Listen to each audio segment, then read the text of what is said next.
As we grow older, many Americans can experience feelings of isolation. Whether they are living alone in their own home or even if they're living with family members, they often may not feel seen or heard. The National Institute of Aging cites that 1 in 4 adults 65 and older are socially isolated. Sam, let's look at some of the underlying factors behind the disconnection people feel and how we can help them reconnect. Sometimes you can't. If it's living with family members and the family members aren't engaging with you, say they moved you in because it's convenient or because they feel like that's the best thing for you, but now they're living their life separate from you and not including you, then it's less on you and more on them. And just making them aware that you've invited this person into your home and into your life and engage with them. Some people say, why is isolation a problem? Why should I even be listening to this? Well, the extreme example is somebody that was a prisoner of war. That's the extreme example. Well, if we're alone and don't see people and interact with people, you could have other medical issues. Remember, it's not just about being alone. Just because you're alone doesn't necessarily mean isolation, but also isolation can be you're there with other people, but they don't include you. They don't see you. You're absent. Physically, that has some detrimental things, like you could become depressed.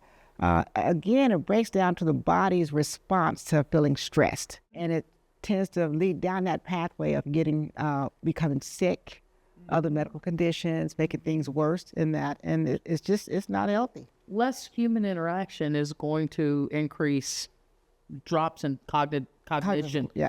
So you're going to have more cognitive decline the less you're interacting, the less you're engaged with others. That doesn't mean that we take an introvert and we throw them out into a party. You know, we're not trying to build a club for 80s and 90-year-olds unless that's what they want to do. Right. What we're trying to say is just allowing our aging community to continue to feel part of the world and feel part of purpose. Right. Let's say you're at home and you can't get out because of some logistical issue. Sure. So don't drive. If you're a caregiver, you're a family member, use Uber, get them out, have things delivered in, use practical solutions to get them out if the only reason they're isolated is they physically have a limitation. And let's recognize, we have people who, what about those instances where, man, they were the life of the party, they were always going, and then they had a stroke or something. And they're there, but they're sitting in the corner, and they're isolated because they can't. But there's other forms of communication. There's touching. You still keep them connected. And I want to bring up healthy agers. And so for those that are healthy, to be thinking about, okay, how can I be more engaged? How can I spend more time with cohorts, people that have had kind of the same life experiences, lived in the same time, maybe raised their family in the same time? Somewhere, I've read it. I don't know. I can't remember. It says it's not good for man to be alone. Am I right? Isn't that written somewhere? I think I've heard that. I think I've heard it.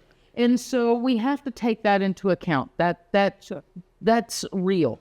None of us are able to live in complete and total social isolation. That's why isolation in a prison is a punishment. It's because it's not healthy and it's not good for us. And then for me, as a caregiver myself, yes, I'm a doctor by day, but after I finish that job, I'm going to see my parents every single day. So I get to experience that side of caregiving.